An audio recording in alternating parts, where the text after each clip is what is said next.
عزت مآب ماؤں اور بہنوں، بیٹیوں اور دور نزدیک سے سننے والی تمام خواتین اسلام اور برادران اسلام، السلام علیکم ورحمۃ اللہ وبرکاتہ۔ وعلیکم السلام ورحمۃ اللہ۔ نحمدہ ونصلی علی رسول الکریم، اما بعد، قال رسول اللہ صلی اللہ علیہ وسلم طلب العلم فریضۃ علی کل مسلم و مسلمہ، رواہ الامام الاعظم ابو حنیفہ رضی اللہ تعالیٰ عنہ فی مسندہ، وروی عنہ صلی اللہ تعالیٰ علیہ وسلم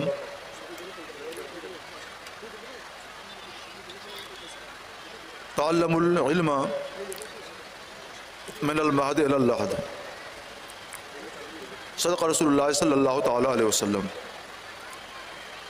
آپ تمامی حضرات پست آواز سے سب سے پہلے حضور سید عالم تاجدار بنی آدم و آدم صلی اللہ علیہ وسلم کی بارگاہ بےکس پناہ میں درود پاک کا نذرانہ پیش کر لیں۔ اللہم صلی علی سید مولانا صلی اللہ محمد معدود الجود والکرم صلی اللہ علیہ وآلہ وصحابہ وبارک وسلم۔ یا رسول اللہ۔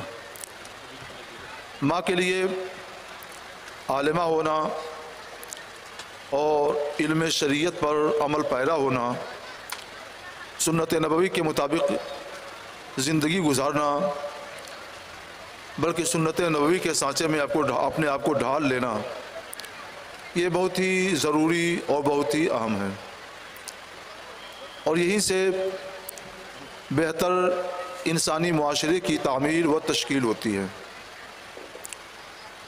ماں کی گود بچوں کی پہلی دانشگاہ ہے، پہلی درسگاہ ہے۔ بچے جو کچھ دیکھتے ہیں اسی کے مطابق وہ بنتے اور اپنے آپ کو ڈھالتے ہیں۔ ماں اچھی ہے، نیک ہے تو بچے نیک بنیں گے، ماں بری ہے تو بچے برے بنیں گے۔ ماں کا عمل سنت نبوی کے مطابق ہے تو بچے بھی سنت نبوی کے مطابق چلیں گے، اور ماں کا عمل سنت نبوی کے خلاف ہے تو بچے بھی سنت نبوی کے خلاف راستہ اپنائیں گے۔ وہ دیکھتے ہیں کہ اس کی ماں کیا کر رہی ہے، کیا کر رہی ہے، جو کہتی ہے اسے سنتے ہیں اور اپنے دماغ میں نقش کر لیتے ہیں، جو کرتی ہے اس کی نقل کرتے ہیں اور اسی کے مطابق اپنی زندگی کو ڈھالتے ہیں۔ ماں عالمہ ہے اور شریعت طاہرہ پر عمل بھی کرتی ہے تو بچے بھی اسی کا پیکر بنیں گے، اور ماں جاہلہ ہے اور کیسی بھی بیکار زندگی گزار لیتی ہے تو بچے بھی ایسی بیکار ہوں گے۔ جو بڑے بڑے علماء پیدا ہوئے تو اس کا ایک بہت بڑا سبب یہ ہے کہ ان کی مائیں عالمہ ہوا کرتی تھیں اور سنت نبوی پر عمل پیرا رہا کرتی تھیں۔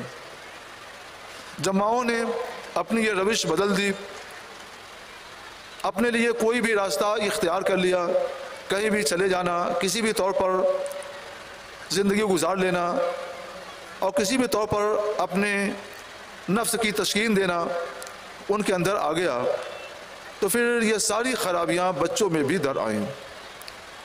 جب بچے نافرمانی کرتے ہیں، ماں باپ کو ایذائیں پہنچاتے ہیں، تکلیفیں پہنچاتے ہیں، بات نہیں سنتے ہیں، تو مائیں آتی ہیں، باپ آتے ہیں کہ دعا کر دیجئے۔ ہم لوگ دعا کر دیتے ہیں، ہمارا تو کام ہی یہی ہے، لیکن دعا اسی وقت کارگر ہوتی ہے جب اس کے ساتھ شریعت نبوی پر عمل بھی ہو اور آپ سنت نبوی کے مطابق اپنی زندگی گزاریں۔ آپ نے تو سنت نبوی سے اپنے کو کنارہ کش کر لیا، شریعت طاہرہ کے راستے سے اپنے آپ کو الگ کر لیا، اور پھر یہ چاہتی ہیں کہ بچہ سنت کا پیکر بنے، اتباع شریعت کا نمونہ بنے، تو یہ بہت مشکل ہے۔ اللہ کا کرم ہو جائے تو شاذ و نادر کچھ اچھے لوگ پیدا ہو جاتے ہیں، لیکن زیادہ تر یہ ہوتا ہے کہ جیسا کچھ دیکھتے ہیں اپنی ماں کو ویسے ہی وہ بنتے ہیں اور اسی کے مطابق لوگوں کے سامنے اپنی زندگی کے نمونے پیش کرتے ہیں۔ یہی وجہ ہے کہ سنی دعوت اسلامی جو عالمگیر تحریک ہے اور دنیا کے بہت سے حصوں میں اس کی تحریک کے اثرات پائے جاتے ہیں اور مؤثر انداز میں یہ تحریک کام کر رہی ہے الحمدللہ۔ لوگوں کی اصلاح، ان کی سدھار، سنت نبوی کو عام کرنا اور لوگوں کو سنت نبوی کے مطابق چلنے کی دعوت دینا، تو اسی مقصد کے لیے یہ بزم قائم کی جاتی ہے تاکہ آپ دین کی باتیں سنیں اور سیکھیں، آپ کے جو بھی مسائل ہوں اسے بھیجیں،